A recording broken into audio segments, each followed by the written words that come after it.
Au nom du Père, du Fils et du Saint-Esprit. Amen. La paix de Jésus soit dans votre maison. J'espère que vous allez bien, que vous êtes dans la paix et la joie de Jésus. Eh bien, on continue au chapitre 6. C'est l'évangile du jour, celui qui est lu dans toutes les saintes messes du monde, que nous continuons à lire en rajoutant quelques versets pour la bonne compréhension, puisque contrairement au temps de messe, eh bien là nous avons le temps. Merci Jésus. Donc, je vais revenir sur une lecture que j'ai déjà faite, mais c'est jamais de trop. Merci Jésus. Évangile selon saint Jean, chapitre 6, versets 52 à 59. Les Juifs commencèrent à se diviser. Ils disaient, « Cet homme va-t-il nous donner à manger de la chair ?» Jésus leur dit, « En vérité, je vous le dis, si vous ne mangez pas la chair du Fils de l'homme, et si vous ne buvez pas son sang, vous n'avez pas la vie en vous.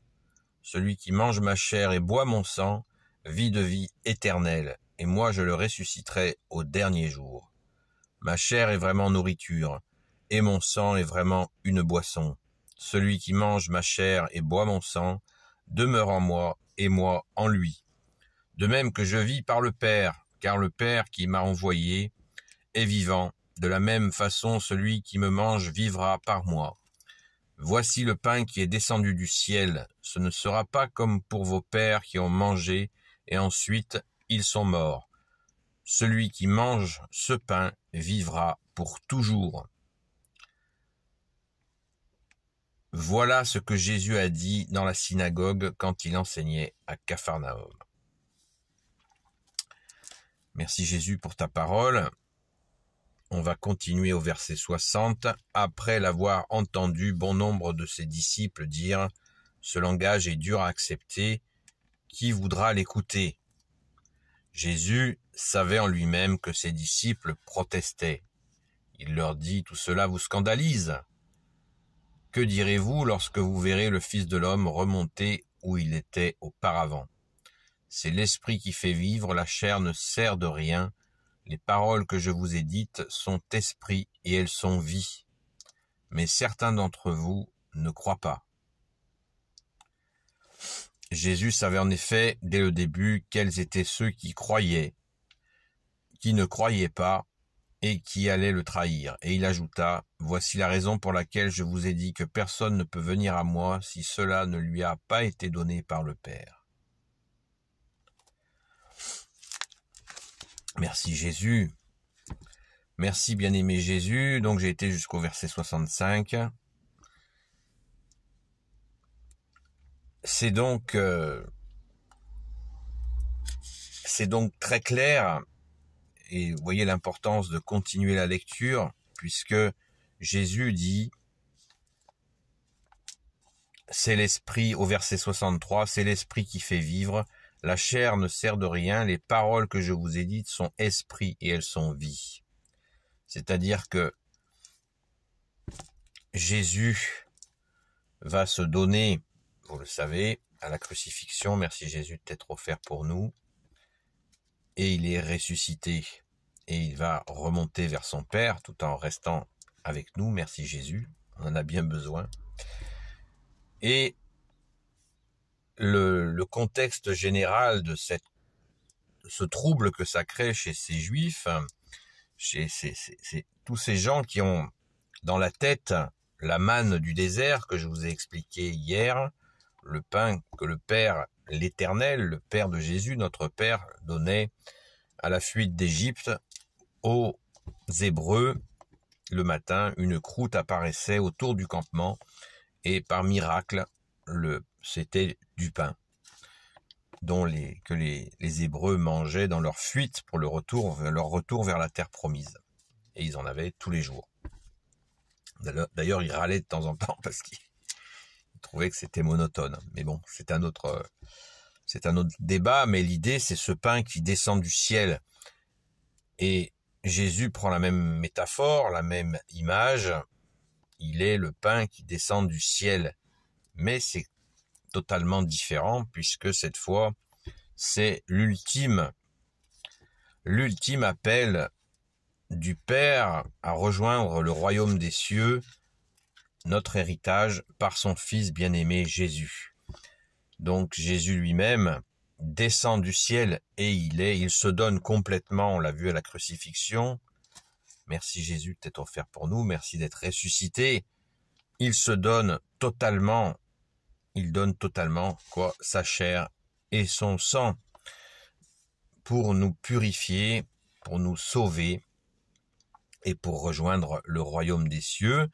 Et de la même manière que Jésus s'est offert pour nous, il s'offre pendant les saintes messes, il offre sa chair et son sang miraculeusement, en esprit et en vérité, et il se donne, et nous, en mangeant son corps et son sang, eh bien nous avons accès à la vie éternelle, nous avons accès au royaume des cieux, et nous avons la vie en nous, puisque nous mangeons le corps et le sang du Fils unique du Père, du Christ, du oint du Père, du seul Messie pour l'éternité. Avec de lire ça 2000 ans après, c'est simple, on l'accueille dans la joie et on a compris, mais nous avons le recul. Ces gens-là ont la manne du désert dans la tête et c'est très difficile pour eux d'envisager, surtout que c'est pas une critique de Jésus, mais il n'est pas question, Jésus ne leur dit pas qu'il va être crucifié, qu'il va donner sa vie, mais il sait ce qu'il fait, Jésus. S'il ne leur dit pas, à ce moment-là du texte, si tu ne leur dis pas, bien-aimé Jésus, c'est que c'est une façon, comme on met un fer au feu pour le travailler, eh bien, tu les mets dans la stupeur de cette doctrine qui est nouvelle pour eux, et pour en tirer, eh bien, les meilleurs, qui sont les 12, à l'exception de Judas. Judas, c'est l'exception qui confirme la règle. Les 11 vont tenir bon. Et Jésus, on verra dans la suite de la lecture, je vous la ferai si elle n'est pas prévue au programme, mais je pense qu'elle doit l'être, de la lecture du jour, mais une façon d'éprouver, c'est vraiment, là c'est les disciples qui suivaient Jésus. Les disciples, c'est ceux qui apprennent de Jésus, qui le suivent. Il y a bien sûr dedans les apôtres, mais il y a plein d'autres gens. Et tous ces gens-là sont troublés. Et Jésus veut ceux qui tiennent le coup, ceux qui entendent. Il cherche à appeler ceux qui ont été préparés par son Père. Et on revient d'ailleurs, il le dit, verset 65. Et il ajouta, voici la raison pour laquelle je vous ai dit que personne ne peut venir à moi si cela ne lui a pas été donné par le Père. Les apôtres ont été préparés dans leur cœur, dans leur esprit, dans leur âme, par le Père lui-même pour être avec Jésus. Ça a été préparé. Alors certains me disent, voilà, c'est la destinée.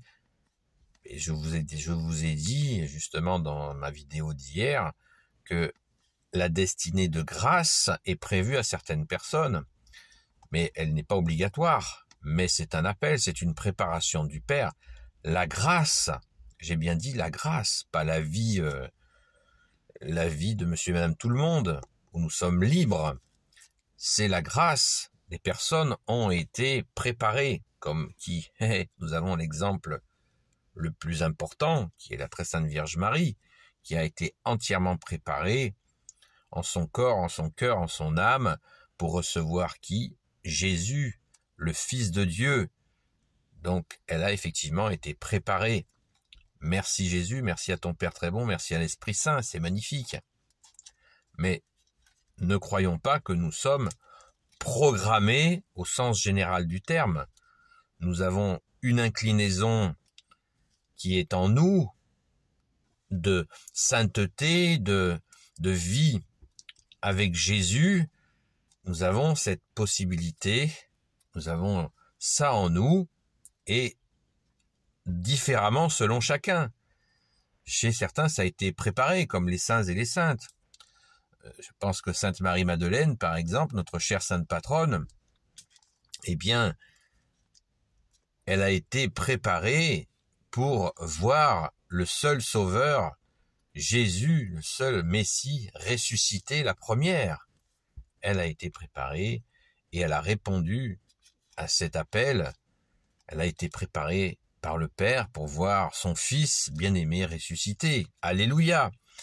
Donc, soyons vraiment dans cette compréhension que Jésus, là, fait le tri, je vais dire, on va dire un peu grossièrement, il fait le tri. Ceux que ça scandalise, eh bien, c'est pas grave. Soit ils reculeront, soit ils réfléchiront, ils reviendront. Mais Jésus veut absolument tester, éprouver ses apôtres pour voir s'ils ont bien, c'est bien ceux-là qui ont été préparés par son Père. Mais bien sûr, il devait le savoir. Il devait savoir qui est qui, comme on dit. Voilà. Donc, merci Jésus, c'est absolument magnifique. Et nous rendons grâce parce que nous avons le bonheur d'avoir le recul. Et c'est bien facile pour nous de constater cela. Mais tendons l'oreille. Parce que si nous avons été préparés par le Père pour aller vers Jésus, eh bien, c'est pour faire quelque chose avec toi, Jésus, bien-aimé. Alléluia! Béni soit le Père, le Fils et le Saint-Esprit. Amen. Ô Jésus, toi qui peux tout et qui portes tout, s'il te plaît, je te confie toutes celles et ceux qui regarderont cette vidéo, ainsi que leurs proches selon ta sainte volonté.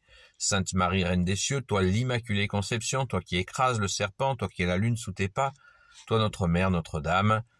Saint Joseph, toi le juste et le saint, toi le sage, toi la terreur des démons, toi le saint gardien de l'Église catholique et apostolique.